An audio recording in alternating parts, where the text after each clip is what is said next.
for electrical engineering, electrical and communication engineering is charge. You know this. It is from the fundamental physics. All the electrical phenomenon is completely based on the charge, right? So you know that the charge will be classified into two types. One is positive charge and negative charge. So positive charge will be called as protons that will be having the magnitude of this, and negative charge will be having the magnitude of this, right? So there is if the charge is in a stationary position or it is not moving, you can call it as a static charge. And movement of charges will cause electricity, right? So these things you know already. Okay, this transfer of charge between elements, it's going to be done by certain amount of work. So that work which is doing, you call it as a voltage, right? So this is very basic things that we are not going much into that. So what we require in this, so we will start in this. First is the time varying signal, and the time second one is time invariant signal. What is a time variant signal and what is a time invariant signal? So basically the signals are broadly classified into two types. One is time variant and the second one is time invariant. Okay, so just a minute. Yeah. So the time invariant, you can call it as a DC signal, where the time variant is, you can call it as a AC signal. Why it is called as a time variant and time invariant? When we see about time invariant, let's say that we are having a DC signal, direct current signal, and this is AC signal, that is alternating signal. Okay. So if you plot current with respect to time and or voltage with respect to time, so this magnitude of the current, let's say this magnitude of current is 10 ampere, and irrespective of the time, the current magnitude remains constant. So you can call it as a time invariant. Okay, it is not a time variant because the magnitude of the current remains constant for throughout the time. Let's say that even if the time tends to infinite, obviously this current is going to be 10 for an ideal condition. Okay, so the current remains constant with respect to the time, then you can call it as a steady signal. So this is a time invariant or a constant signal. Whereas the time variant signal, generally we talk about alternating signal. Why we need to choose alternating signal, that we will discuss later. So here in alternating signal, mainly we focus only on sinusoidal signal. Okay, so why we use sinusoidal signal? It will come in your theory that sir will teach. So that sir will teach separately. So this is the signal which we are going to use in our system or in our studies often. Why don't we use triangular signal, or why don't we use a square signal? See, this is also a time variant signal. This is also an alternating signal, right? So this is a square signal, let's say this is a square signal and this is a triangular signal. These signals are also called as an alternating signal because you are having both the positive and both positive and negative, right? So you are having a positive half cycle and you are having the negative half cycle. So you can say that this is also an alternating signal, but you are going to read only about the sinusoidal signal. That reason sir will teach you why we need it. Okay, else you itself can go and search in Google why do we need, or why do we prefer sinusoidal signal as an alternating signal? Why do not we use this triangular or square signals? Okay, so here with respect to the time, let's say that I'm plotting this. Let's say that this is time t, and we are having a sinusoidal signal like this. Then in that signal, let's say that we will take four time instants. So this is zeroth time instant, this is first time instant, this is second time instant, and third one, and this is fourth one. So if you see at different time instants, we are having different magnitude of voltage or current, whatever it may be. It may be a voltage signal or a current signal, whatever the signal it may be at this t second. Let's say that we can define a time period. So let's say that this is happening at 1 second and this is happening at 2 seconds. This is at 0.5 second and this is 1.5 second. Let's say as 1.5 second and this is 0.5 seconds. So different time instance is going to have different magnitude. For example, at 0th time instant, you are going to have voltage magnitude or current magnitude as 0.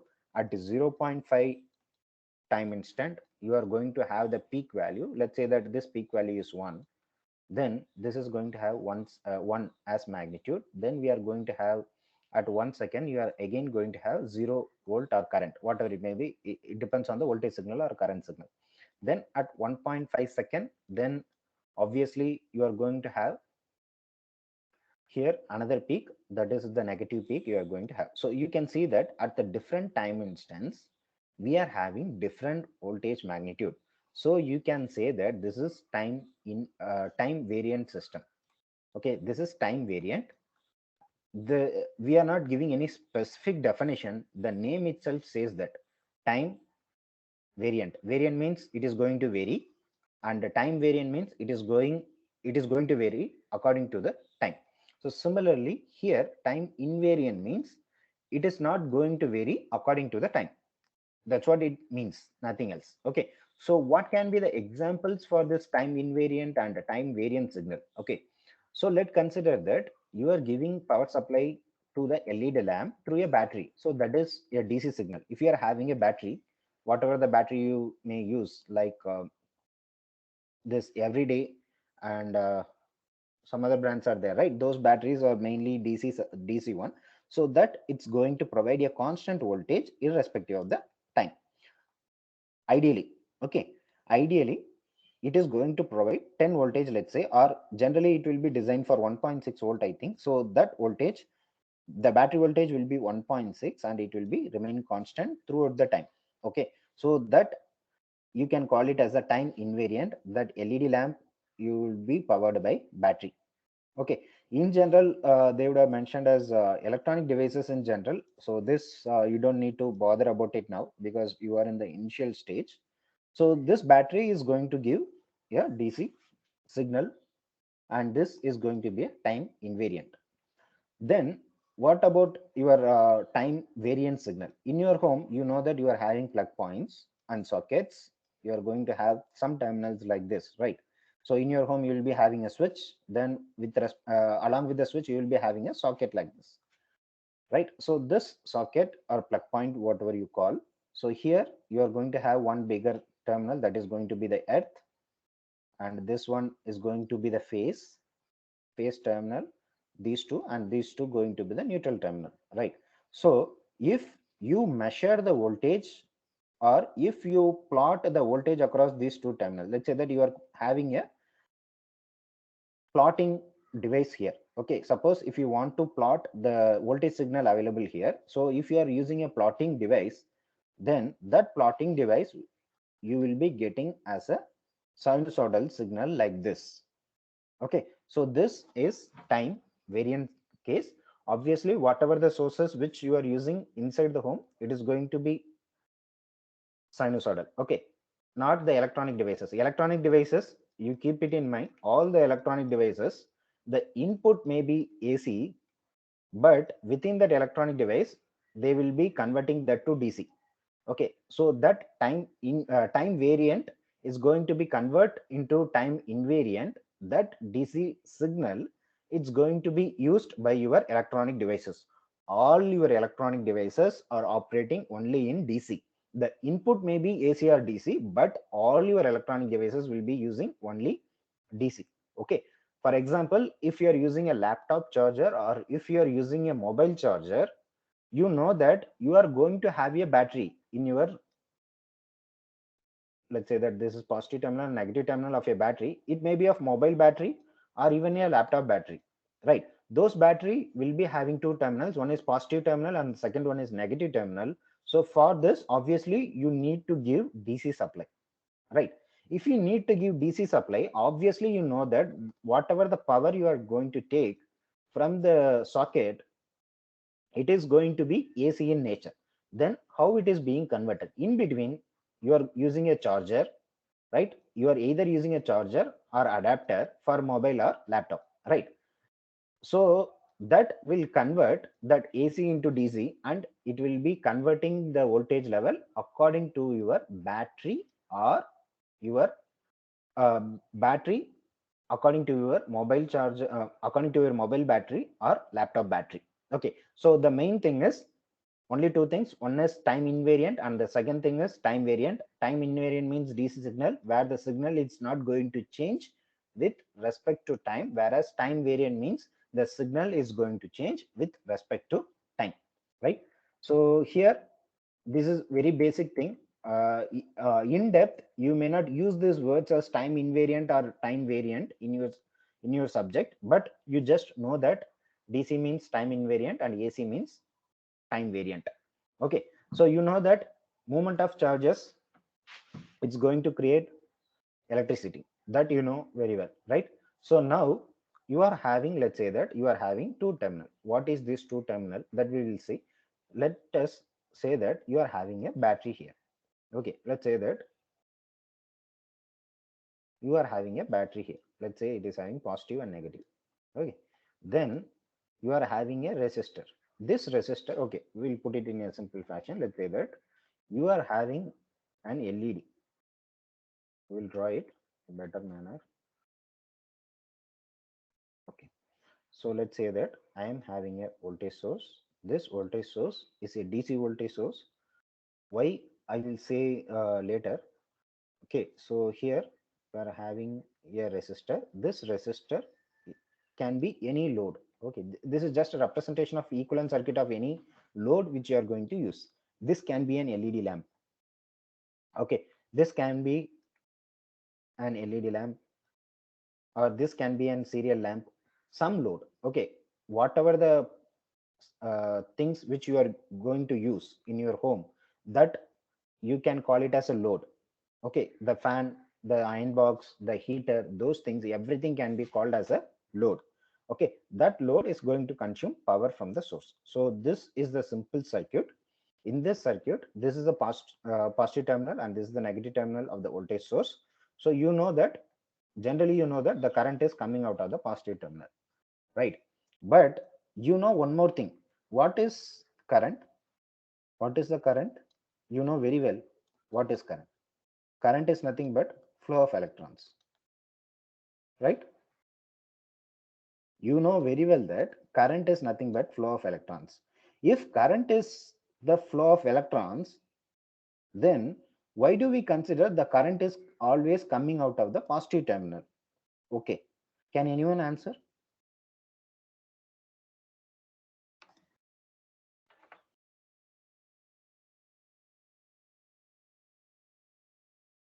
Am I audible?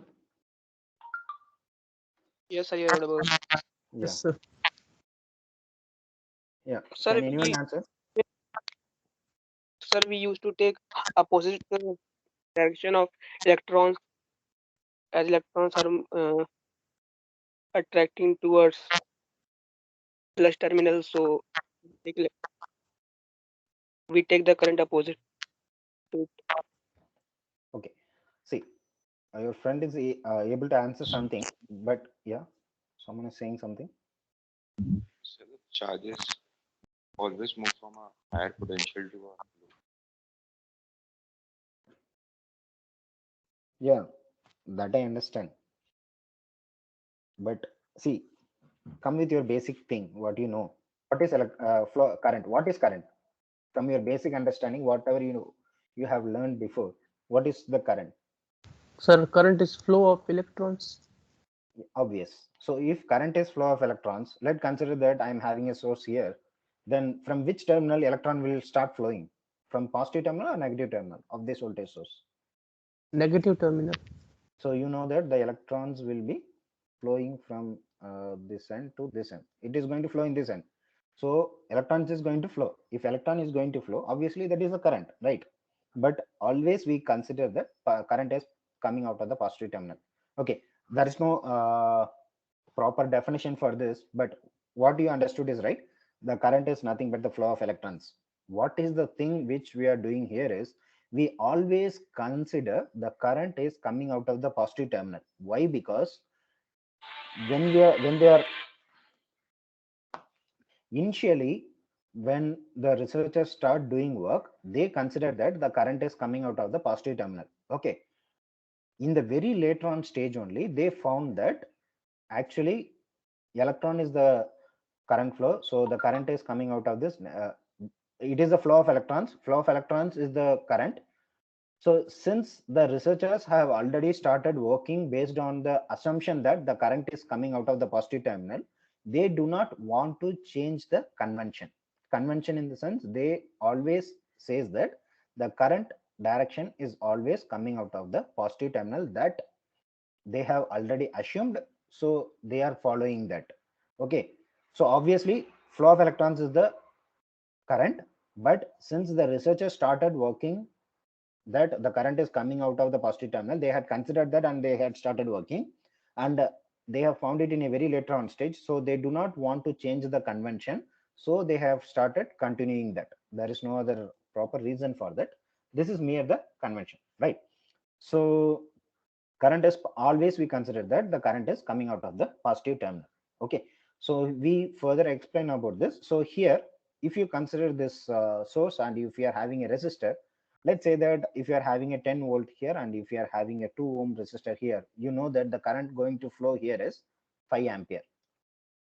Okay, so let us redraw this so that it will be easy to understand. Okay, so here I'm going to have the circuit like this. This is a resistor. This resistor can be of any load. Load in general, it can be an heater, it can be an iron box, it can be a charger, it can be a adapter, or it can be fan, light, whatever. Okay, that can be resistant by its equivalent electrical circuit.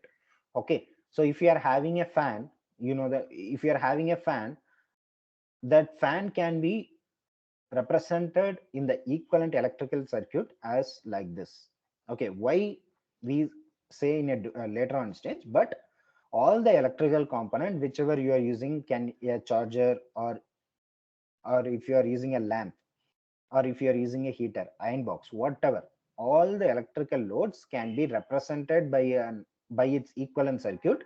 Mainly they can be represented by only three components. One is the resistive element, second one is the inductor element, and third one is the capacitor element. But mostly we will not use capacitor in our home based loads mostly, but all the loads can be represented by these three elements. How we are representing?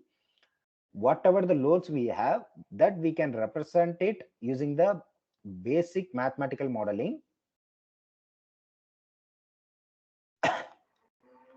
Basic mathematical modeling of the particular element. So that element, if let's say that you are having a socket, let's say that you are having a socket, then in that socket you are connecting a fan. Okay, actually it is a different thing. You are connecting some fan or light or whatever.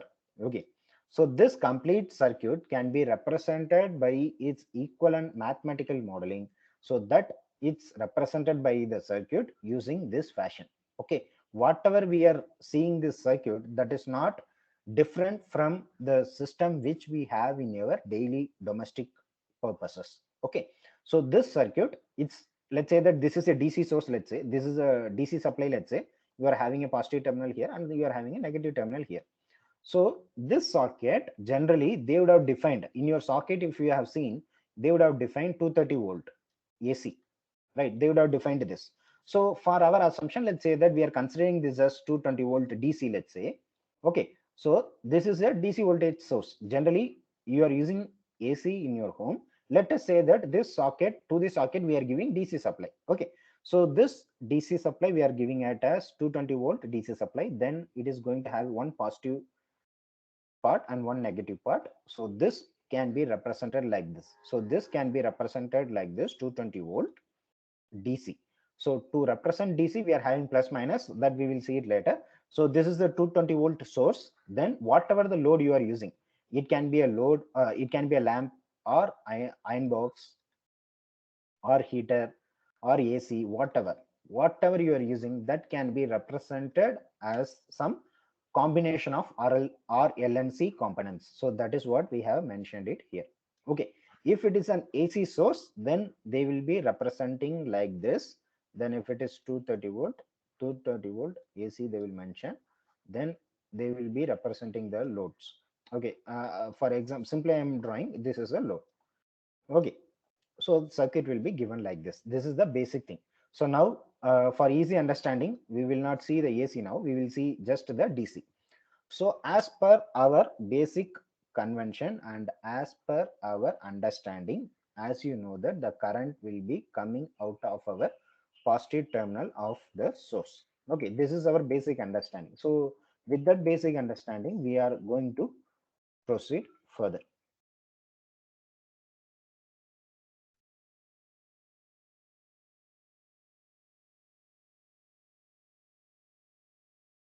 Okay, so if you are having a source here, let's say that this is 10 volt and this is 2 ohm, then obviously 5 amp is going to flow in this path because 10 divided by 2, it is going to be 5 ampere, right? So now let's say that this is terminal A and this is terminal B. Okay, we will take it and draw it separately like this. This is the resistor. In this resistor, you are having terminal A and you are having terminal B. In this resistor, there is going to be a 5 amps current flow in this direction. Okay, so you can draw either as 5 amps current flow direction from A to B like this, or in another way, you can draw the current flow as minus 5 amps flowing from this direction to this direction. Okay, actually the current is flowing from this direction A to B. Current is flowing from A to B. For representing that, you can represent this current direction and mention that plus 5 ampere current is flowing from this direction to this direction. Then if you say that this, if I want to represent it in the another way, then you can also say that the current can be flowing from B to A and that current magnitude is minus 5 ampere. Okay, if it is in the actual direction, you have to choose it in the 5 ampere. If it is in the opposite direction other than your actual direction, then it should be negative of the actual direction. So that's what I have mentioned. So actually the current is flowing from A to B, but you want to represent it as the current is flowing from B to A. So in that case, you have to mention the direction in this side, then you have to take the negative magnitude of the actual current. So the negative magnitude is minus 5 ampere. Okay, so this is how you need to represent. You can say positive 5 ampere is flowing from A to B, or you can also say that negative 5 ampere is flowing from B to A. So same example I have given here. So plus 5 ampere flow from A to B and minus 5 ampere flow from B to A. Okay, this is for this circuit which I have done. So in case instead of the circuit is B like this, then let's say that I'm having a circuit like this. Okay, negative terminal on the top and positive terminal at the bottom. Then if I draw this resistor again like this, okay, so here let's say that I'm having a 10 volt. Again, this resistor terminal I'm not changing, A and B, it is as it is. Then I'm assuming that current direction as like this itself. Okay, what I want to know the current direction with the magnitude from A to B. Okay, I want to measure the current in this direction. Okay, you know that actually the current will be flowing in this direction, right? So this, you know, this is, let's say, the 2 ohm. So 5 ampere is going to flow.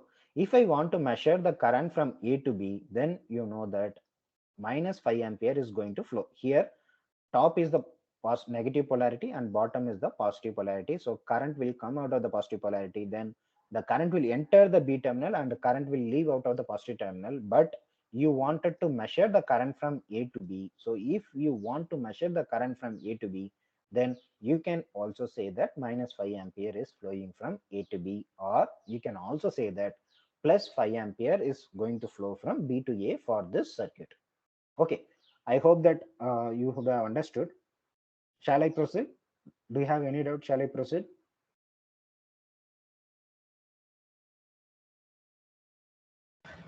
Yes, sir. Yes, sir. Okay, fine. Sir, Yes.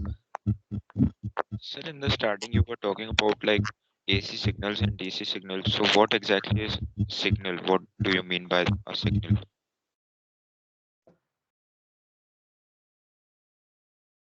What do you mean by this? Yeah. See, I understood. So in let's say that in terms of electrical circuits, we need supply, right? If it is a battery, it is going to give some supply. Okay, mainly you are going to give, battery is a voltage source that we will discuss later. Battery is a voltage source. It is going to have plus 10 voltage always. Okay. Okay, so if it is like that, okay, if you are measuring this signal, let's say that I am having a voltmeter here. I am having a voltmeter here and I'm measuring that voltage. Okay, so if I measure that voltage, and if I measure that voltage, what will I be having? What will I be having? Can you say?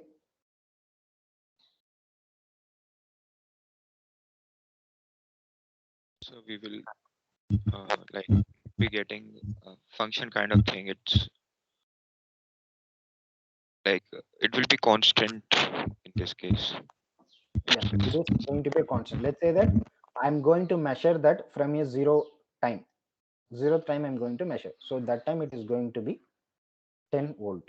Okay. Then as the time progresses, the 10 volt will remain constant. So this is giving an information. Basically, signal is an information, right? So this signal, it's going to give an information that potential difference across these 2 points is 10 volt. Even as the time progresses, it is going to keep the 10 volt. Okay, signal, it's going to give mere an information. Okay, whether that information varies with respect to time or it is not varying with respect to time, that's what I wanted to say. Okay, so here when you are talking about a supply, in electrical engineering point of view, that supply can be of only two nature. Mostly we will use only two things. One is sinusoidal signal. This is how what we use in our home. Okay, for all our domestic loads, except the electronic loads, we will be using sinusoidal signal. Okay, so this signal, it's nothing but a voltage supply. Okay, it is a voltage source, so it is a voltage supply. I wanted to say that supply. I'm saying it as a signal. Okay, I'm not using some any electrical naming. I just want to say it as a common generalized thing, so I'm mentioning it as a signal.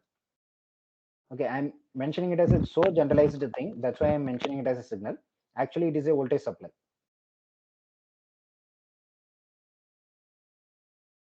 Did I answer your question?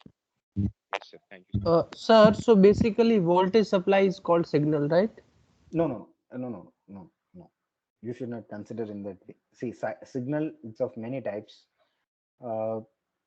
We are not seeing in electronics point of view, signal processing point of view, we are not looking at it. Okay, I just said voltage signal or voltage, so voltage is also a signal. We can call like that. Voltage is also a signal. Okay. Voltage is a type of signal. Okay. Yeah, you can call. Okay, but generally not represent like that, but voltage can also be a signal. Okay, you can generalize, you cannot, if let's say that I'm subdividing signals. Okay, let's say that signal is the general thing, and if you are subdividing it, I cannot subdivide into current signal or voltage signal. Okay, I cannot subdivide like this. Okay, this is gives a different meaning. Okay, I'm not subdividing like this. Okay, this gives a different meaning, so don't consider in that way. Okay, so mainly voltage is merely a potential difference. That potential difference is between two terminals. Okay, so this is between two terminals. If I measure the voltage across these two terminals, let's say that this is terminal A and this is terminal B. Depending on the source, I may be having a steady signal or steady waveform like this, or I can have sinusoidal waveform like this. Okay, you better use the word waveform, it would be better. If you are measuring that voltage, you can mention it as a waveform. That would be better to use it now. Okay, as of now. Okay, so let us proceed. It is going to be time invariant. This is time invariant, and this is going to be time variant, where this voltage is going to change with respect to the time. Okay, so what is the voltage? Let's say that you are having two terminals like this. This is terminal A is A and terminal B is terminal 2 is B. Okay, suppose if you want to supply some current through this path, then obviously you should do some work, okay, to make this current to flow from this terminal to this terminal. That is work. That work you can call it as a voltage. Okay, so the work done for moving some charge from one terminal to another terminal, you will call it as a voltage. For a current flow, obviously voltage need to be there. Okay, it is like let's say that one human is here and another human is here. One human is here and another human is here. Let's say that you are having an object like this. Suppose if you are pushing here and here, if you are pushing it from this side, if two persons are pushing this object, then where this object will go, this object will move in the direction where the maximum work done by one particular person. Suppose if you say that this 2 is doing the maximum work, then this object will move from this end to this end, from 2 to 1, right? Similarly, in the reverse way, it will be if this man 1 is pushing this object with a greater work, or if he is giving the greater force, then this object is going to move from 1 to 2 position, right? So what I want to say here is, depending on the force capacity or force given by both of the humans or both the humans, who is having the higher or who is giving the higher force, if this person 1 is giving the higher force, then this object will move from 1 to 2, else the object will move from 2 to 1. So like that, if A is having higher potential than this B, then current will be flowing from this point to this point. Okay, in case if B is having higher potential when compared to the A, then you can say that the current is going to flow from B to A.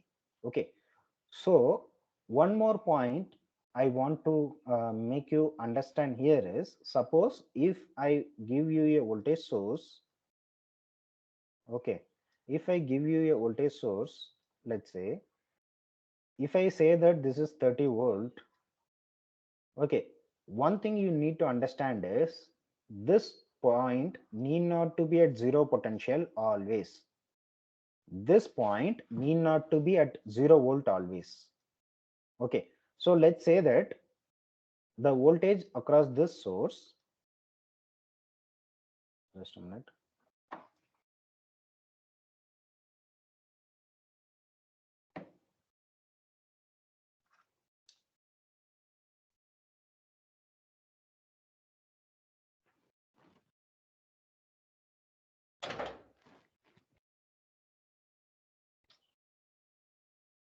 Just a minute, system got hang. Wait for a minute.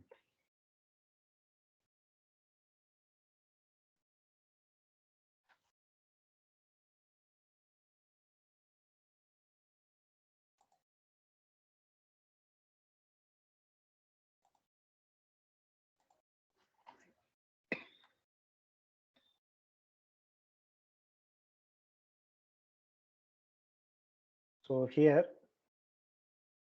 as I said before, if A is having the higher potential or higher voltage magnitude with respect to B, then current will be flowing from A to B. If B is having higher potential with respect to A, then the current will flow from B to A. So this is what I want to say. So let's say that I have a voltage source, and if I tell you that, now let's consider that a resistor. Okay, I am saying that the voltage across this resistor is 30 volt, means that this resistor is going to have a 30 voltage drop, means that this point and this point, always the voltage should be measured with respect to some reference. Okay, you always keep it in mind, the voltage should be measured with respect to some reference. So for measuring the voltage at this point, I am measuring with respect to some zero potential. If I measure the voltage at this point with respect to that zero potential, let's say that I am having 50 volt. Okay, then if I measure this point with respect to zero potential, let's say that I'm having 20 volt. So I'm having a voltage across this terminal A and B as 30 volt. It does not necessarily mean that the lower point, that is the terminal B, is zero potential. See, if I draw the resistor here, then if it is a 30 volt and this is the 0 volt, then also the voltage across this resistor is 0 volt. What is the voltage across this resistor? The voltage across this resistor, it's nothing but this voltage minus this voltage. Higher voltage minus lower voltage, that voltage is going to appear across this resistor. So what I want to say here is this point, that is one point, need not to be always zero potential, need not to be at zero potential always. It can be of any potential. Okay, why I am saying this is, see, for this thing it can be 150 volt and 20 volt, then you will be having a voltage of 30. Then you can be having 70 volt and 40 volt here, then also you will be having a voltage of 30 volt across this terminal need not to be zero always. That's what I wanted to say. Which case you can understand here, let's say that I am having a source here, then I am having a resistor here. Okay, then again I am having one more resistor here. Okay, so if it is 100 volt, let's say that this terminal is 100 volt for an obvious reason, and this can be, let's say that this is 70 volt. Okay, so if you see from this resistor, the voltage appear across this resistor is 30 volt, because higher voltage minus lower voltage, that is going to give the voltage across this resistor. Similarly for this, it will be 0. Why? Because there is no more resistor element added here. That during experiment we will understand it better manner. But here for this resistor, the lower voltage is not zero potential, it's not at zero potential. That's what I wanted to see. But for this resistor, obviously the voltage is zero potential. So the point or the conclusion which I want to make here is, if I say that if it is a 50 volt, it does not mean that the voltage at the higher potential is 50 and the voltage at the lower potential is 0 with respect to that zero potential. You are having two terminals. The positive terminal with respect to that zero potential is 50. This lower terminal, whichever you are talking, that need not to be at zero potential always. This is the example you can consider. So that's what I wanted to say. The lower terminal need not to be at zero potential. Don't get confused. Okay, when it comes to the circuit, it is a different picture, but as of now you understand that it is not going to be at zero potential always. Okay. So that is one thing. Then other thing I want to discuss here is, for current direction, we said that if I want to say the current direction from A to B, if it is 5 ampere, then I can say that the current is flowing from A to B, then plus 5 ampere is flowing from A to B. In another way, I can say that minus 5 ampere is flowing from B to A. So what is the difference? The difference is just how I see the current flow. I can see from the A point or I can see from the B point. If I see from the A point, it is going to be a plus 5 ampere if the current is flowing from A to B. But at the same time, if I stand here and see, I can see that some current is coming into me. Okay, so if I want to say the current from B to A, I will mention it as minus 5 ampere. Okay, because I'm mentioning it as current is flowing from B to A. Same thing we are going to represent it for voltage. How we are going to represent it for voltage? See, here you are having some element, then you are having one terminal, that is A terminal, and here you are having another terminal, that is B terminal. Okay, so here let's say that I'm going to say that the voltage across this terminal is 5 volt. So it means that this A is at higher potential than the B and the difference is 5 volt. The A terminal is having higher potential than B. That higher potential is, I mean, this voltage difference is 5 volt. That's what they wanted to say. So if I say from A point of view, A is 5 volt at higher potential with respect to B for this circuit. Whereas if I want to say from B point of view, then I can say that this terminal B is having a potential 5 volt lesser than the terminal A. Either I can say A is at higher potential than B,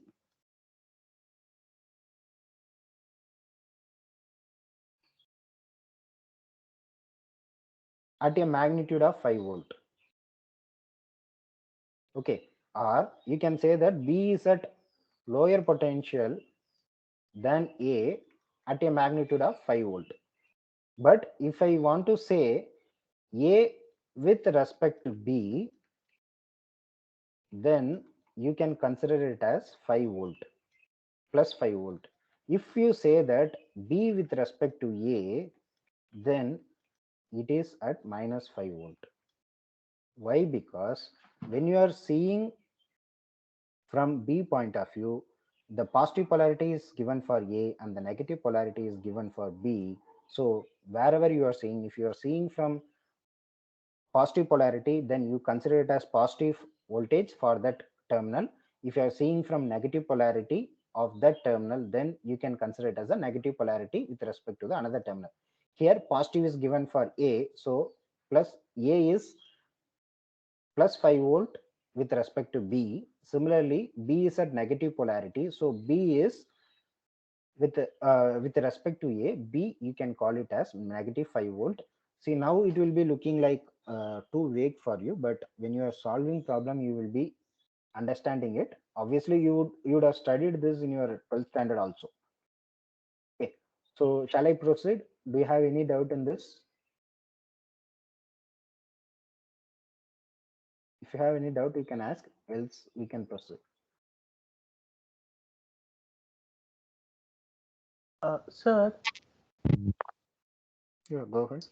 sir, in the last page you had written the motion of flow of charges is equal to the current. Sir, what charge is negative or positive? You haven't mentioned there.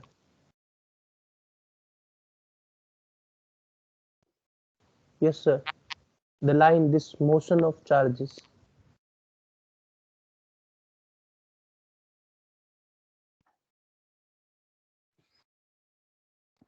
Right. So actually, this is a continuation. So you see this line, third line, so that it is easy for you. Okay, now okay, sir.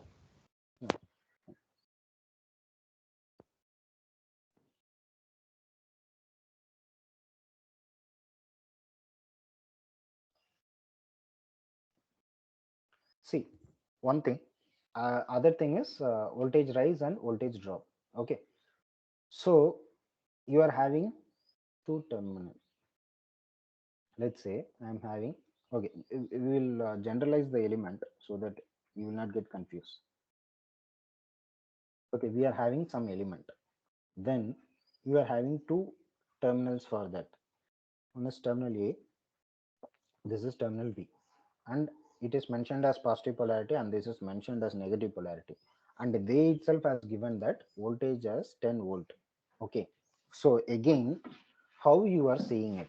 If you are seeing from positive polarity to negative polarity, then, or you can also call that you are seeing from positive, I mean A terminal to B terminal for the polarity as it is mentioned, then this 10 volt, it's going to be dropped from positive terminal to negative terminal. If it is a resistor, let's say, if you are having a 0 volt at this point, and if you are having a 10 volt at this point, this is minus and this is plus, this is A and this is B. So you are going to have a 10 volt voltage drop if you are seeing from this terminal to this terminal. That means terminal A to terminal B. Then you can call that as a voltage drop. You can call it as a voltage drop. Then the second term is the voltage rise. How is the voltage rise? Means you are having a 0 volt, and this is plus terminal, this is minus terminal, this is 0, this is 10, and let's say this is also a 10 volt. So you are having terminal A and this is having terminal B. Now, if you are seeing from B terminal to A terminal, then initially it was 0, then it is having a potential of 10 after this, after it reaches the terminal A. So if you are seeing from B to A, it is called as a voltage rise. You can consider it as a very simple example. Initially it was at lesser potential. When you are crossing to this terminal A, then the potential is increased. So it is going from 0 to 10, then you can call it as a voltage rise. In the another way, if you are seeing from A, then if you are moving towards B, then initially it was 10 and later it was 0. So from when you are moving from A to B, it is a voltage drop because initially it was at a higher potential, later on it is moved to the lower potential. So you can consider that as a voltage drop. Okay, so these two things mostly we will be using often, voltage rise or voltage drop, that we will be using it often in our in your subject also you will use, mostly in laboratory point of we will be using those things. But since you should have the basic understanding, I'm teaching this mostly in lab. We will not be talking in these words or in these terminologies. Just for your understanding, I'm telling you this. Okay, so so this is about the voltage rise and voltage drop. The next is the power. Power is, you know very well what is power, so that we are not going to go in depth. So work done with respect to time, you can call it as a power. So if you segregate this, you can write it as dw by dq and dq by dt. So this is nothing but your voltage. Then rate of change of charge, you can call it as current, right? So already we have seen work done for moving a charge, you can call it as a voltage, and change of or rate of change of charge with respect to time, it's called as current. So from this we can write it as V, and from this we can write it as I. So P can be written as V into I. So this is an instantaneous power. This also we don't mention it now. Okay, so this power can be positive and this power can be negative. Okay, so what is this positive power and what is this negative power? Positive power in the sense, suppose let's say in your home you are using a lamp. Okay, you are using a lamp. This is a lamp, let's say. Okay, so generally you will say that this is 100 watts lamp or 50 watts lamp or 20 watts lamp. You'll be using different types of lamp. So what is this power rating? What is this power rating means? This lamp, whatever the lamp it may be, it may be an LED lamp or other type of lamp. Two things they would have mentioned it generally. One is 230 volt, 100 watts. So it means that if you supply 230 volt here across this, then it can consume 100 watts. That's what they are saying. Okay, so generally in these kind of devices they would be mentioning two things. One is power rating and another one is the voltage rating. So if they have mentioned about that, then it means that if you supply 230 volt across this lamp, it can consume a power of 100 watts. So if you say that it is consuming the power, why it is consuming the power? It is consuming the power in order to give light, right? So it is mere a power dissipation, right? So here it can consume of 100 watts. It means that whenever you are talking about a load, then that load will be considered as the positive power. Means that it is going to consume power, so that is considered as the positive power. Okay, if I represent any source, let's say that I am having a source. This source is supplying some load. Okay, I'm saying that this is consuming 100 watts and this is supplying 100 watts. Okay, so without mentioning whether it is a source or not, how I can represent is, if I say it as a positive 100, watts, then it means that it is a load. Then if I say it as a negative 100 watt, it means that it is the source. Source is supplying this and this is the consumption. Okay. So on what basis we are considering this, that is given in this diagram. Okay. So let us consider this diagram. Let us say like that. So here I am going to have 5 volt, let's say, and here 1 ampere is flowing. Let's say this is positive and this is negative. Okay. So 1 ampere is flowing from this direction to this direction. So here, whenever the current enters the positive terminal, then you can consider it as a load.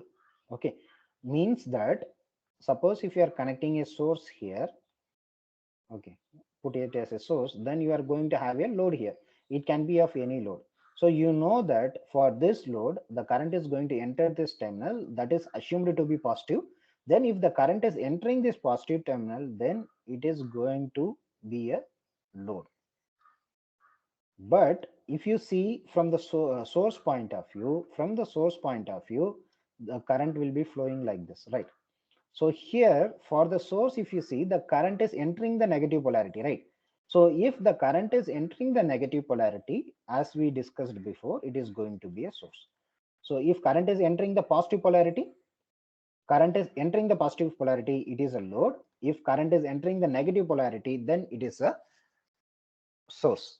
Okay, so based on that assumption only, we got it as this. Okay, generally you can say that the source is supplying 500, let's say 100 watts. You can say that the source is supplying 100 watts. Okay, or you can also say that the source is observing minus 100 watts. You can say that this is supplying.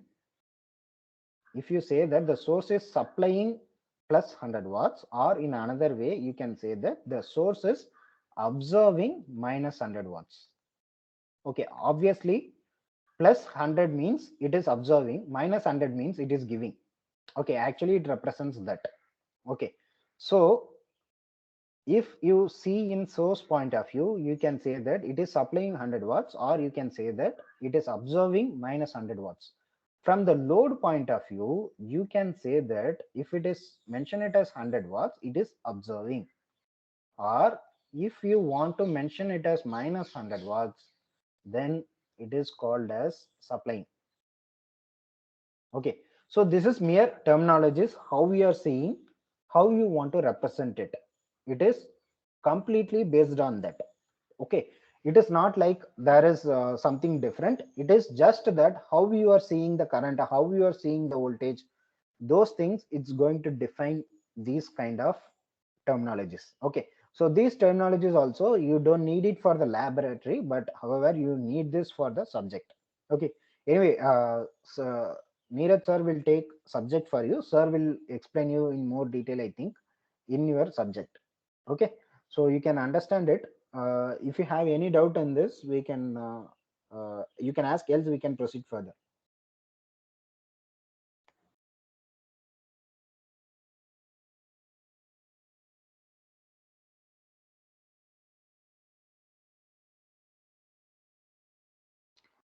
Okay, fine. So let me proceed. Whatever the power you have obtained with respect to time, if you are adding, then it is going to be energy. So power into time, it's going to be your energy. That we don't need it now. So we will see basics of our lab. Okay, what we need to know about our lab. So before that, we have seen what are the things, how to represent this voltage, how to represent the current magnitude in terms of directions, in terms of higher potential to lower potential, that we have seen. So let us see about the basic circuit. First is circuit and second one is network.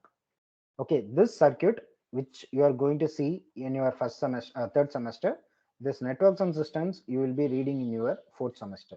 This you will be reading in your fourth semester, this you will be reading in the third semester. So mainly circuit, it's an interconnection of elements, as also network is also an interconnection of elements. But this circuit can only be closed, but the network can be open or closed. So if you see this, this is a path which is a closed. Let's say that this is terminal A. This wire is starting from terminal A and it is coming here, and let's say that it is coming here. Then it is again coming to this terminal A. If you start from A, again it is coming to A, right? So obviously it is a closed path. Only if there is a closed path, current can flow. So when you are saying it is a circuit, it means that the current is going to flow. So what is a network? Network is also an interconnection of elements, but that can be either closed or open. Okay, all the circuits are network, but all the networks are not circuits, because circuits should be a closed path, whereas the network need not to be a closed one. It can be either open or closed. You can consider this as a network. It is a open path. Here current cannot flow. Okay, so if you see here, you can call it as a circuit or network. But if you see this one, if you see this one, if you are considering from A, B, E, F and remaining A, so this is a circuit because current can flow through this path. Current can flow only when there is a closed path. Okay, so this A, B, E, F, A is a closed path, so you can call this as a circuit. Okay, whereas this path B, C, D, E, B, so this path, if you consider, this can only be a network. This cannot be a circuit. So as a whole thing, if you see, you can call this as a network rather than saying that it is a circuit, because in some path current is going to flow, in some path current is not going to flow, so you can consider this as a network. Is this clear? Shall we proceed?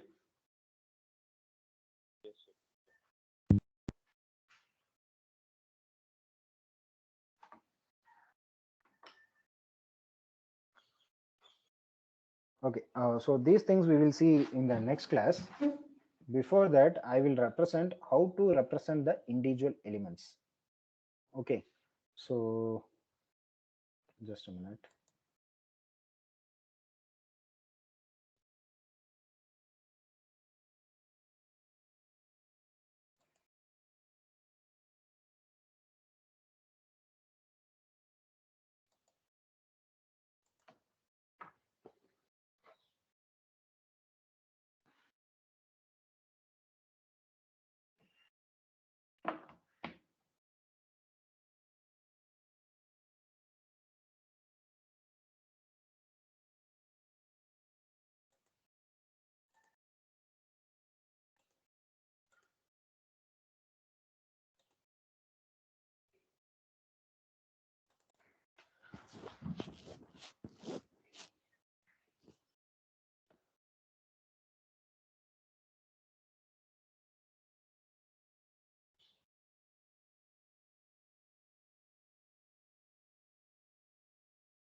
Is that clear? Is it visible to you?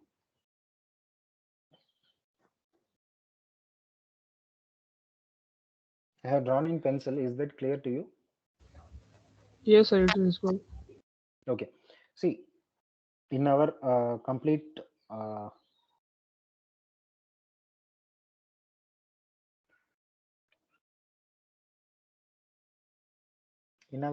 lab, we will be using all the components one after the another. Without these components, you cannot draw any circuit. Okay, I will be giving you a manual. Okay, in that manual, they would have drawn resistor and they would have drawn inductor, and they would have given the sources and meters. Okay, so if it is a circuit, let's say that I am having drawing a circuit.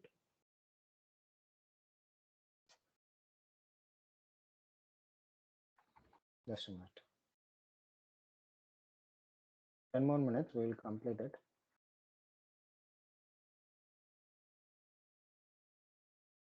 My screen is visible to you, right?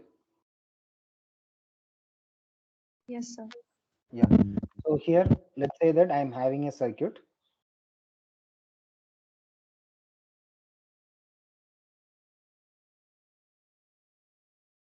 So first let's say that I want to measure the voltage across this and the current through this. Then for measuring the voltage, I need to use a voltmeter. Voltmeter. Voltmeter is going to measure the voltage. Then if I want to measure the current, I have to connect the element in series. If it is a current measurement, I should mention it as A. If it is a voltage measurement, I should mention it as V. Okay. Then this will be the circuit. Okay, I can connect this ammeter either here or after this. It does not going to make any difference. Okay. So how we should draw the individual elements, that's what I wanted to say.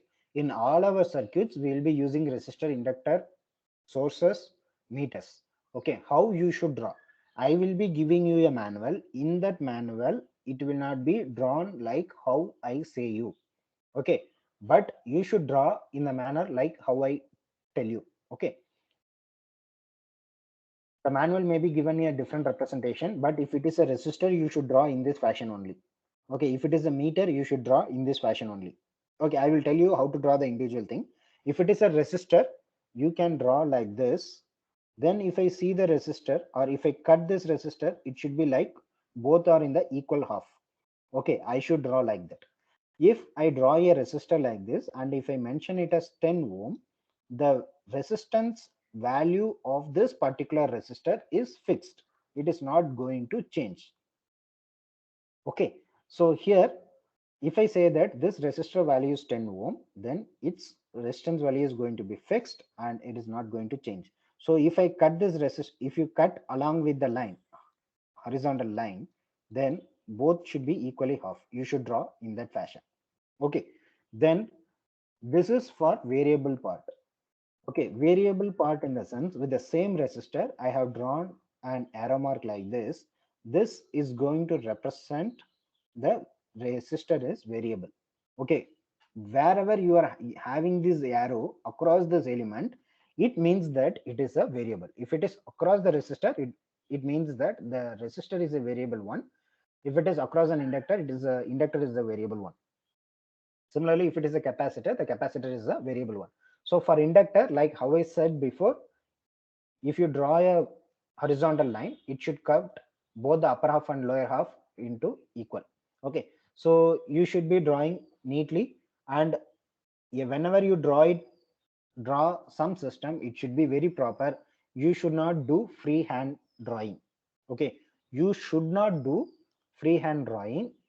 Mostly I will give importance to the system. First I will give importance to the system, how the system is drawn, whether the system is drawn properly or not, that I will see. So since you are coming for physical, or even if it is not a physical lab, you whenever you are submitting your report, you should have drawn this very properly with proper scalings. You use pro circle or you use scale for drawing the meters, everything so properly. Okay, if it is a capacitor, okay, let's say that if it is a resistor, you can mention it as 10 ohm or something like that. If it is a variable one, they would have mentioned some range 0 to 10 ohm. It means that I can vary from 0 ohm to the maximum of 10 ohm. So if I keep it in maximum, I can have the resistance value as 10. So this is the minimum resistance value that resistor is going to provide. This is going to give the maximum value that resistor is going to provide. So similarly for inductor, it can be mentioned as 0 to 10 Henry. So generally it will be in millihenry or microhenry. So if it is millihenry, if you mention that 0 to 10 millihenry, the maximum inductance it can provide is 10 millihenry. And if it is 0, it means that it is a short. Okay, so you can vary between 0 to 10. And the third one is for capacitor. Similarly for capacitor, if it is a fixed one, this will be mentioned as 10 millihenry and this will be mentioned as 10 microfarad. But if it is a variable capacitor, you can vary it from 0 to 10 microfarad. So you can vary between this capacitance value. I just give an example. Generally, it would be mentioned like this. You can have the maximum capacitance value given in this upper value. Okay. Then, Sir, yes. sir, you mentioned that resistors, capacitors, and these all these stuff should be equal upper and lower, right, sir? Yeah. Why, sir? Why is it so important?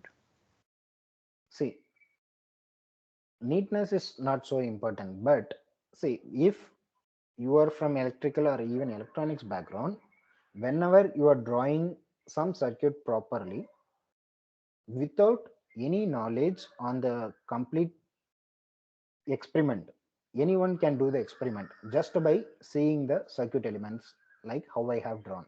Means that, see, I am drawing a circuit and I am giving to you. Okay, with that basic circuit, if I draw it properly, anyone can understand how to connect the system. Okay, why I tell you to draw the resistor properly is, you should not do it in some random or not in a good way. That's what I wanted to mention. It should be neat. Basically, I wanted to say that it is a neat, but you draw in this fashion, it looks good with that. That's all. No other technical reason for that. Okay, sir. Okay. Okay, so that is for the elements. Then if you want to measure the voltage or current or power, you should be having appropriate meters. For measuring the current, it is called as an ammeter, because it is going to measure the ampere, so we call it as an ammeter. For measuring the voltage, it is called as a voltmeter, so it is the volt. Okay, so it is a voltmeter is going to measure the voltage, and if it is an ammeter, it is going to measure the current. So for measuring the current, so let me draw here clearly. So this circle, for measuring ammeter or voltmeter or whatever, I should draw a circle like this. Then if it is an ammeter, I should draw it as A. Okay, then you can see here that I have mentioned a straight line. So I am mentioning that straight line here. What it means? If it is mentioned as straight line, it means that it is going to measure the DC, or in another way, you can call it as DC ammeter. Okay, so if it is DC ammeter, then you should be representing some other thing. One is the polarity, because suppose if you want to measure the current, let's say the voltage source is like this, then the current will be flowing from here to here, right? So if I have a scale of 0 to 10, let's say I'm having a spindle. Okay, it is going to move, depends on the current magnitude. If I connect in this fashion, and if I connect the positive polarity here, the movement of the spindle will be in the 0 to 10. Okay, it will be in this direction. You can call clockwise direction for time being. Okay, but if you connect it in the reverse manner, what happens is your spindle will move in this direction. It will be rotating in the anti-clockwise direction. So for an DC ammeter or DC voltmeter, if you are giving the positive and negative polarity properly, then it will be deflecting in the proper way, like how you are expecting. It will be moving from 0 to 10. If you are connecting the polarity in the reverse way, then the deflection, that the spindle will deflect in the reverse way rather than the actual direction. So this deflection less than the 0 represents that the current is flowing from the different direction which you expected. In a different direction than you are expected means that, so if it is like A to B, let's say that this is A and this is B. If the current is moving from A to B, then it will be deflecting from 0 to 10 in this fashion. In case if the current is flowing in this direction for the same ammeter connection, the deflector, that means the spindle, it's going to have a deflection in the opposite direction, that is less than 0. Okay, less than 0 represents that it is going to indicate negative current, but you will not be having the scale for that. If the deflection is in the another way, it means that the current is flowing from B to A instead of A to B. So if it is that case, then you should reconnect the ammeter. Okay, so if it is a DC ammeter, you should mention few things. First is A represents ammeter. For DC ammeter, it is going to give the dash symbol.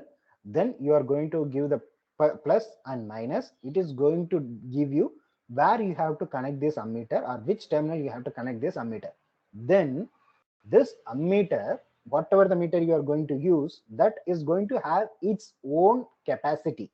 Means, let's say that I'm giving you an ammeter, it would be given some particular scale. That scale can be 0 to 10 or 0 to 500 or 0 to 1000, whatever it may be. Okay, so that is given a scale, that within that scale only you are going to have a deflection. Okay, so with that scale only you are going to measure. So if you are having an ammeter, you can measure a value of 0 to 10 ampere using this ammeter. So you have to mention it as 0 to 10. Okay, so you are going to measure current, so you have to again mention A. So it means that you can measure any current from 0 to 10 and its unit, this is A, that is representing the unit. This is giving the maximum and minimum measurement. This 10 represents the maximum measurement and this one gives the minimum measurement. Then whenever you are using DC in lab, we will be using moving coil. Okay, that you will see in the subject in the later on stage. So what is moving coil or moving iron? MC represent moving coil. For DC meter, you have to mention MC. Okay, so that's what I have mentioned, 0 to 10 ampere MC. MC represents moving coil. Then for DC ammeter, I have to mention it as positive and I have to mention it as positive negative. According to this, you have to give the connection. Okay, this is for DC ammeter. For AC ammeter, instead of straight line, you are going to use a sinusoidal symbol rather than a straight line. Sir, Yeah. if the ammeter capacity is 0 to 10 and the current flowing is 12 ampere, what will happen? Actually, immediately it will not burn. Okay, all the things will be having some cushion, plus or minus some percentage you can measure. If it goes beyond its limit, let's say that if I use a meter, its capacity is 10 ampere, but the current flowing in the circuit is 100 ampere. Okay, so what it will do is, this is mere a coil. Okay, this is mere a coil. Inside it will be a coil. That coil will get disconnected. You can consider like a fuse. What will happen if a fuse is carrying more current? If a fuse is carrying more current, that fuse will disconnect. Right, the fuse will disconnect. The fuse will be like here. If more current is flowing through this path, this wire will get disconnected. It will be separated like this, right? So like that, same thing is going to happen. Okay, so if it is 10 ampere maximum, even there may be a possibility it can have 12 or 13 ampere for long time, but the same meter cannot handle 100 ampere for long time. Immediately it can burn in the sense the coil which is going to use, it's going to get disconnected. Okay, so that's what it's going to happen. But all the meters, it's going to have its own capacity. It is not preferable. It is, you should always use the meters more than your maximum rating which you are going to use in the circuit. Let's say that I am going to have a circuit like this, and I'm going to have a resistor, and I'm going to put a ammeter here. If I know that I'm going to use 100 volt and the maximum current which can flow through this is, let's say that 10 ampere, then I should use more than 10 ampere, preferably 0 to 15 ampere. Or if I have 8 ampere as the maximum current, then I can use 0 to 10 ampere. So if it is less than 10, you can use 0 to 10 ampere, or if it is more than 10, you can use 0 to 15 ampere. But if it is exactly 10 ampere, then you can use this for sure.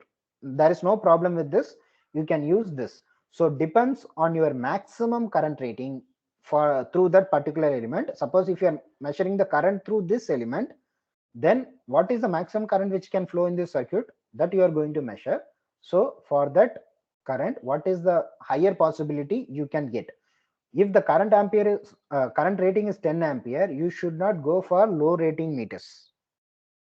So if the current rating is 10 ampere, then you should not use 0 to 5 ampere meter. That is for sure. You should not use it. Okay, you should always go for higher level.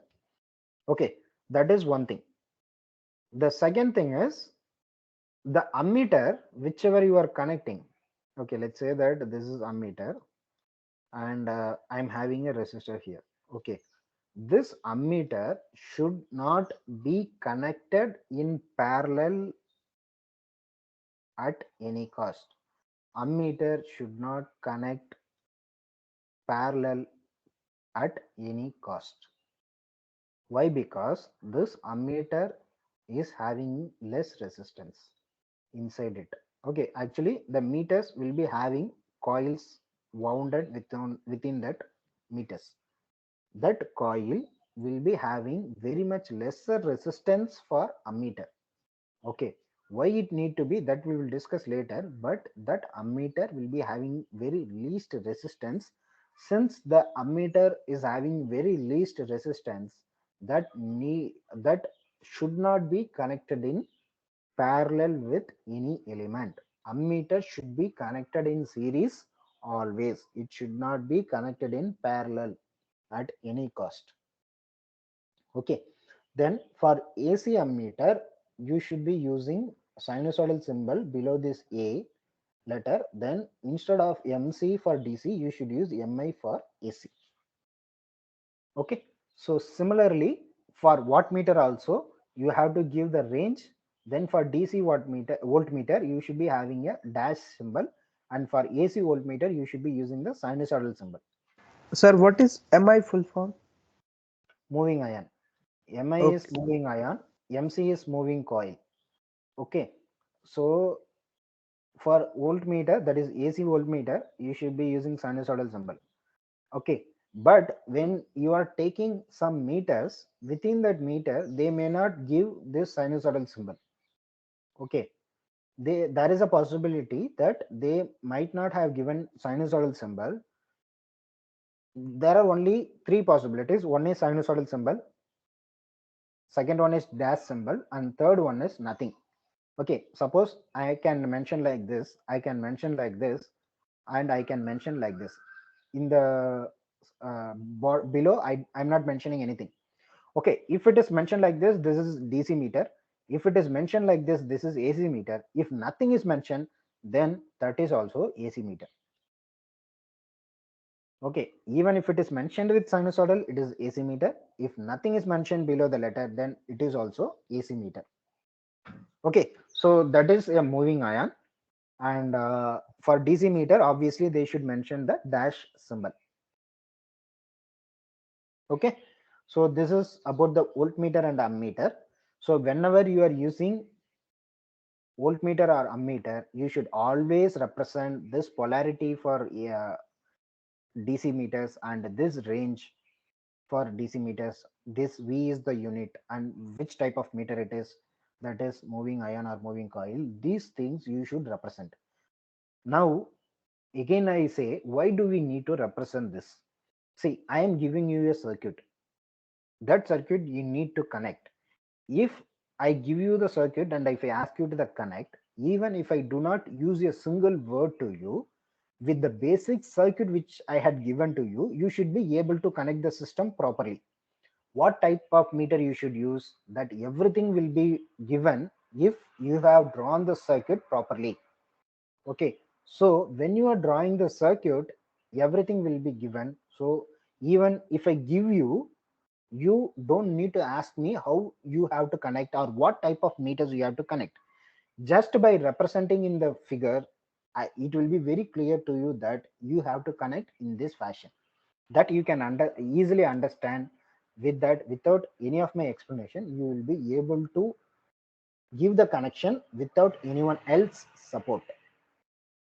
Okay, so that's what, or that's why we have to give everything in the circuit very clearly, so that those who are using the circuit will be able to understand, or they will be able to give the connections in a very proper manner. Okay, so we have discussed about voltmeter and ammeter. Now we will be talking only about wattmeter and the sources, then we can wind up the class. Okay, so let me complete, just a minute.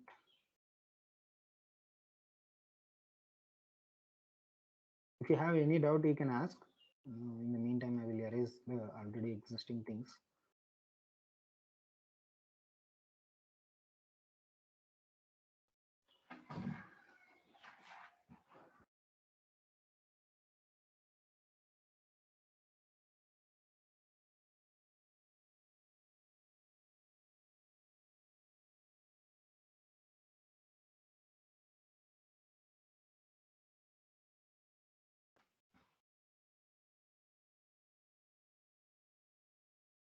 Okay, let me draw.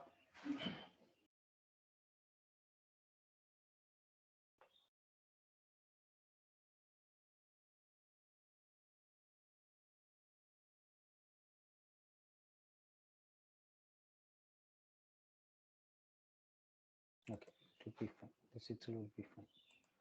So here,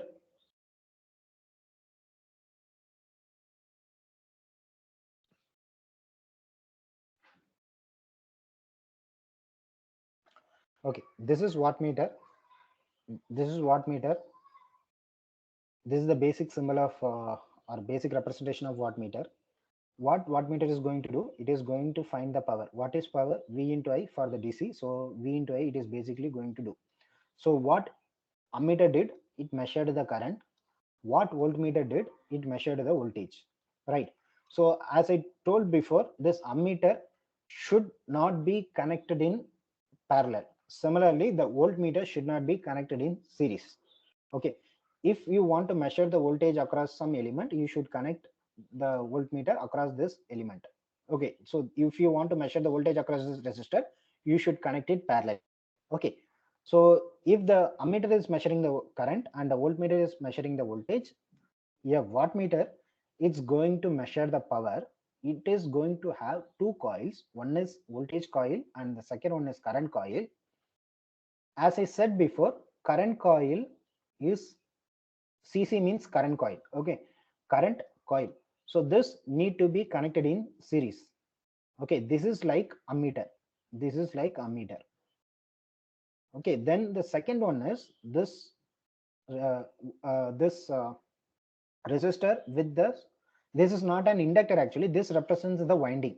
Okay, this is not inductor. This also represents winding, coil winding. Okay, this is also another winding. This is not an inductor. Okay, so here you can see here that this connection, that is the coil between M and L, it's called as current coil. This is current coil.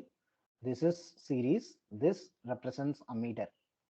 Okay, then this coil which is having resistor and this winding, this is called as potential coil or voltage coil. Okay, they can call in different ways. Basically they will say it as a potential coil. Okay, so here you can see from this winding, you can see it is a single turn winding. Okay, and similarly you can see here that here I said it is a potential coil. This is having more number of windings. Okay, so why they have represented like this? As I had already said, this ammeter will be having very least resistance as much as possible. Okay, so if you have less number of windings, then it means that it is going to have a least resistance. The resistance can be given by rho into L by A. Okay, so this is area of the wire, this is length of the wire, this is constant that you leave it. This is not required for us now. Okay, so here the length is lesser. We are having only one turn, so the length is lesser. So obviously it is proportional, so the resistance will be less. Then for the area, the single turn will be of very much high thickness. Okay, this will be of very much high thickness when compared to the normal winding. Okay, actually I did not represent that, but it should be of higher thickness when compared to the other winding. So if you increase the thickness, it means that the area of the coil is getting increased. So it means that it is inversely proportional. So resistance of that particular coil will be reduced. So length is reduced and the area is increased in order to have the least resistance you can have for the current coil. Then for the voltage or potential coil, it is going to be connected in parallel with the circuit. Okay, so this should be having more number of windings and it should be having the maximum resistance possible, and this should be, current coil should be having the minimum resistance possible. So in order to represent this maximum resistance possible, they have added a resistor here. Okay, this together going to represent the potential coil, this is going to represent the more number of turns, and this is going to represent that the resistance value of that coil is very high.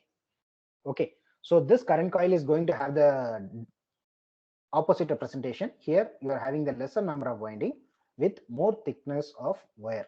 Okay, so now we will describe why this is going to have the least resistance and why this is going to have the maximum resistance.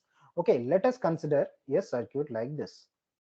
Okay, so let us consider a circuit like this. This is a resistor 10 ohm.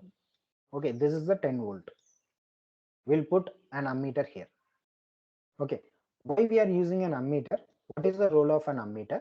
Ammeter should measure the current flowing in this path. It is not going to do anything else, right? So if I want to measure just the current flowing through the path, whatever the meter I add, that should not add some additional resistance to the circuit. Means that, let's say that if the ammeter is having 0 ohm resistor, this is the ideal case, 0 ohm resistor, then the current flow through that, by understanding, you know that the current can flow through this path is 1 ampere. Okay, so your ammeter should read 1 ampere, right? In case if you are connecting an ammeter and its resistance is 10 ohm, just for the namesake, okay, it is resistance is 10 ohm, then what will be the current flowing through this path? You are having 10 ohm, then you are having another 10 ohm, so 20 ohm is the overall resistance, then that is ratio of voltage and resistance will give you the current, then the current will become 0.5 ampere.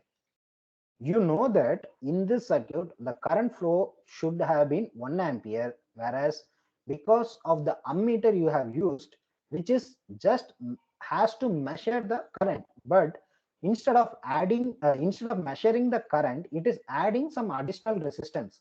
If it is adding the additional resistance, then the current is going to vary, that it's not desirable.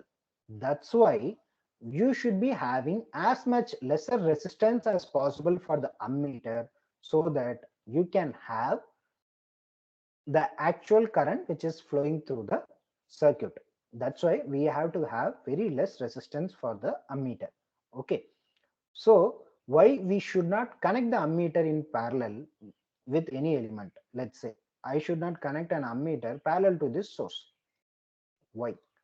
Let's say that this is 10 volt source and I am having an ammeter here.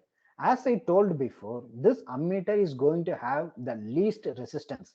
Let's say that this resistance is going to be 0.1 ohm. Okay, if the resistance of this ammeter, generally it will be less than this. Let's say that the resistance is 0.01 ohm. So what can be the current flow through this path? Already I told current ammeter should be connected in series, but what you have done, you have connected ammeter in parallel. So what should be the voltage across this ammeter? The voltage across this ammeter should be 10 volt.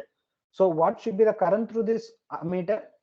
10 volt is the voltage across the ammeter. What is the resistance of the ammeter? It is 0.01 ohm. So what is the current can flow through this path? Now the current can flow through this ammeter is 1000 ampere. Your ammeter would not have been designed for that capacity. Okay, if you connect an ammeter in parallel, even if you give 10 volt or 5 volt, even 1 volt, the resistance of this ammeter would be very much lesser, so that enormous amount of current can flow. It is mere like short circuiting the thing. Okay, it is like more current is going to flow through this ammeter. As I said before, it will be looking like a fuse, so the winding will get disconnected. This is the reason why you should not connect an ammeter in parallel. If you connect an ammeter with in parallel, then enormous amount of current will flow through that path, then the ammeter will get damaged, so you should not connect. Okay, in the similar fashion, you should not connect a voltmeter in series with the circuit. Okay, it is for the obvious reason. Suppose if you are having a source like this, Then if you are having a resistor, suppose actually you want to measure the voltage of this resistor, then obviously you will connect the ammeter in parallel. Okay, so you can measure the voltage. It should be connected in parallel. So if this resistor is having a very high resistance, let's say that I'm having 1000 ohm for example, okay, and this resistor is 10 ohm. Okay, so if this resistance is, let's say that the voltage across this resistor is 10 volt. Okay, so what can be the current can flow through this path? Through this voltmeter, 10 divided by 1000. Oh, so it will be 0.01 ampere.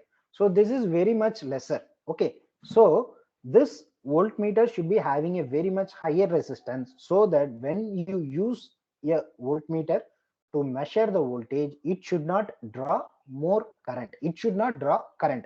Ideally speaking, it should not draw any current, means it should not take any current.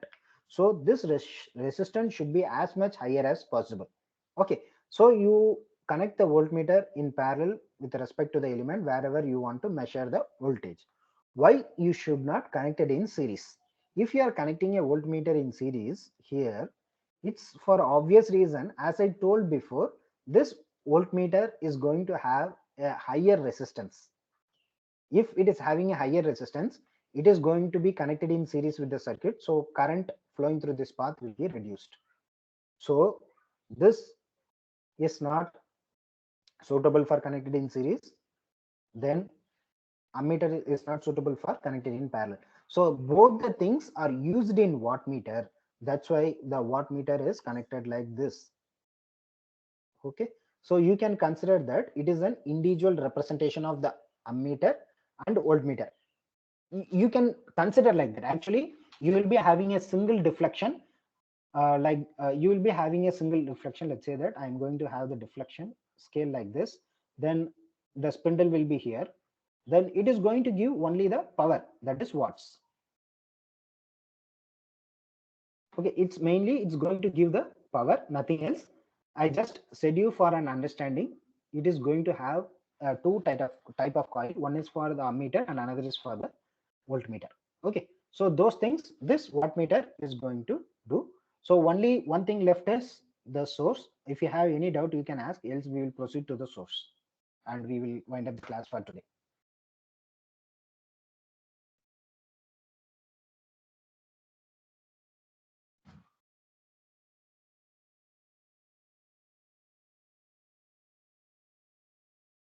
Okay, so I will draw it here so that it is easy. My screen is visible to you, right?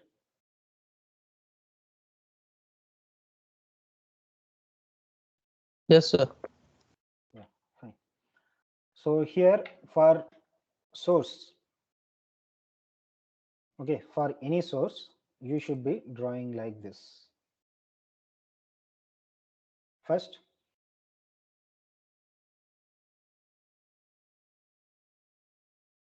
you draw this.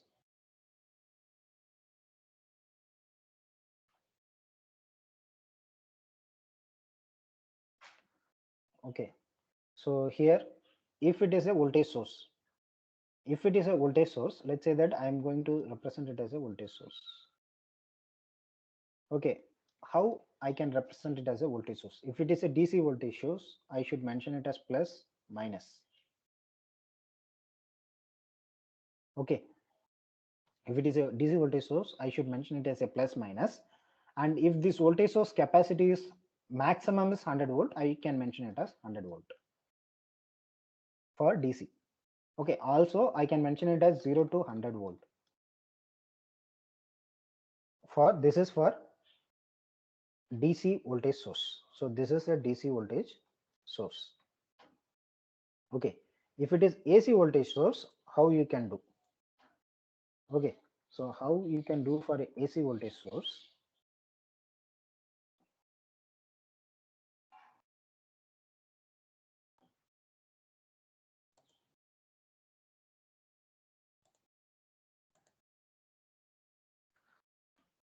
So for AC voltage source,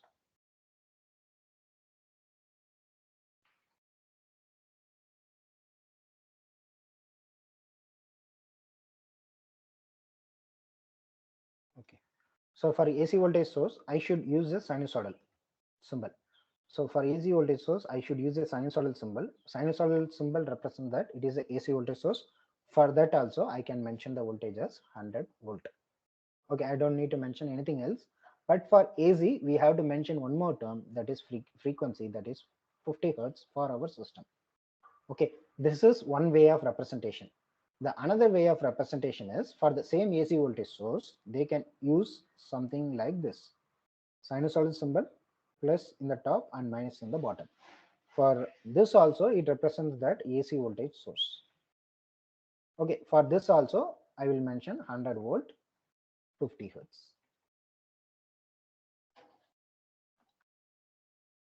Okay, so this is for the voltage source. If it is a current source, if it is a DC current source, I should mention as arrow mark. If it is a DC current source, I should mention it as an arrow mark. This arrow mark represents that where the current is going to flow.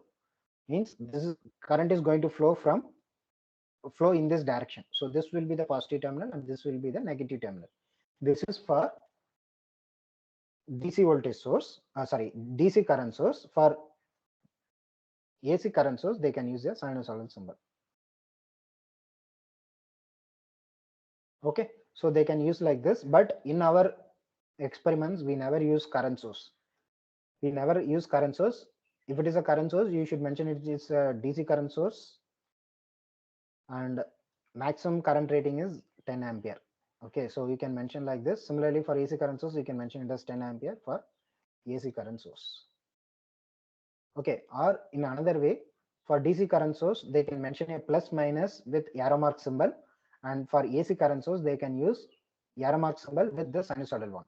Okay, so you will be having polarity for DC, and for AC, you will be having this sinusoidal symbol with the arrow mark. Okay, this is the representation of AC current source and DC current source.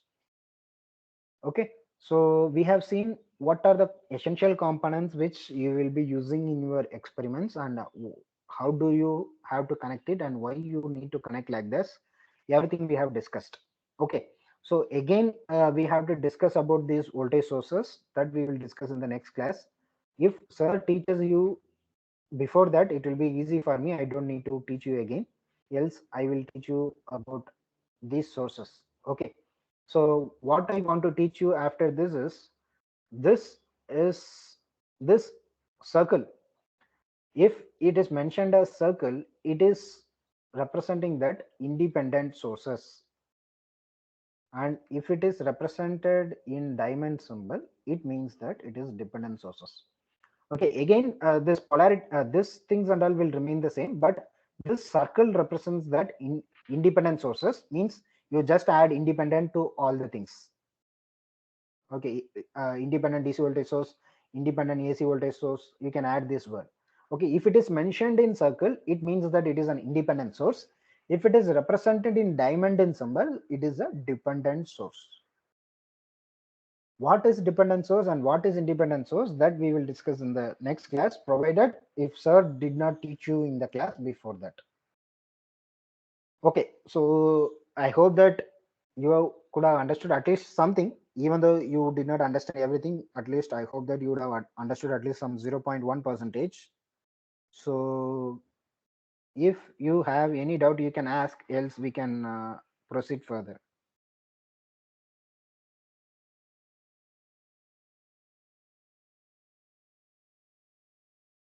No doubt, sir. Okay, fine then. So then in that case, you people can leave this meeting. Thank you for joining. Sir, next class will be on Monday, 8th. Yes, next Monday. Okay, sir. Okay. Okay, fine. Okay, before that, I think, yeah, tell me. Thank you, sir. Okay, fine. Happy Diwali. We'll meet in the next class. Same to you, sir. Thank you. Thank you, sir. Thank you. Thank you, sir. Thank you, sir.